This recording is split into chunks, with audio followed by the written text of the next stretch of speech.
I believe that every day in the process of a claim matters. Like, so if you're losing a day somewhere or multiple days, then you're losing the game, okay?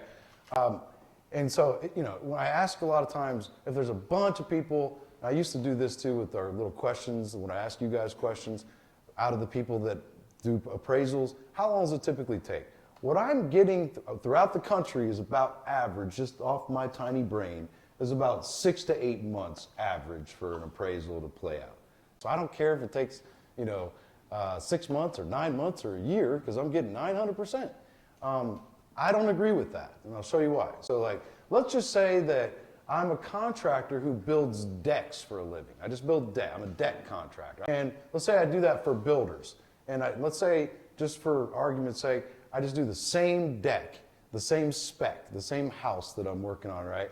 And I do one of these every week. I build a deck, same size, same dimensions, same materials, same everything, and I do this once a week. So I charge about the same price. And every time I finish this deck, every week, I make $5,000 in profit. Because I make $5,000 in profit.